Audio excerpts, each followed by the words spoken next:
om 3 bockar. De skulle gå till säten och äta sin tjock och fet och gräset. Först gick den lilla bocken Bruse och de ville gå till... Om de ville gå där, de måste gå över trollens bro som var där. Först började lilla bocken Bruse. Vem är det som trippar på min bro? Sa trollet. Det är jag, lilla bocken Bruse. Då kommer jag äta upp dig. Ät inte mig, ät min äldre bror. Låt gå då. Tripp, trapp, tripp, trapp.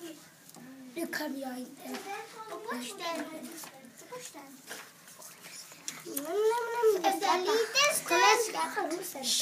Efter en liten stund sen kom mellanbocken Bruse. Tramp. Vem är det som trampar på min bro? Så trollet. Det är jag, mellanbocken Bruse. Jag ska gå till säten och äta av den saftiga och tjocka gräset som växer där. Då går jag äta upp dig. Nej, ät inte upp mig. Ät min äldre bror. Han är stora bocken Bruse. Han är mycket fetare och tjockare än mig. Låt gå då. Låt gå då. Bra.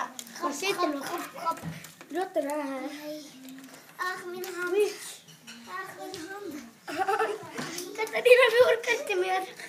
Vi måste. Klomp, klomp, klomp, klomp, klomp. Vem är det som klappar på min bra? Det är jag, tjocka bocken Bruse. Stora bocken Bruse. Då kommer jag äta upp dig. Kom då om du törs bara. Jag kan stånga dig med mina Så nästa gång alla bockarna går över bron så var det tipsland slut. Så sagan är slut.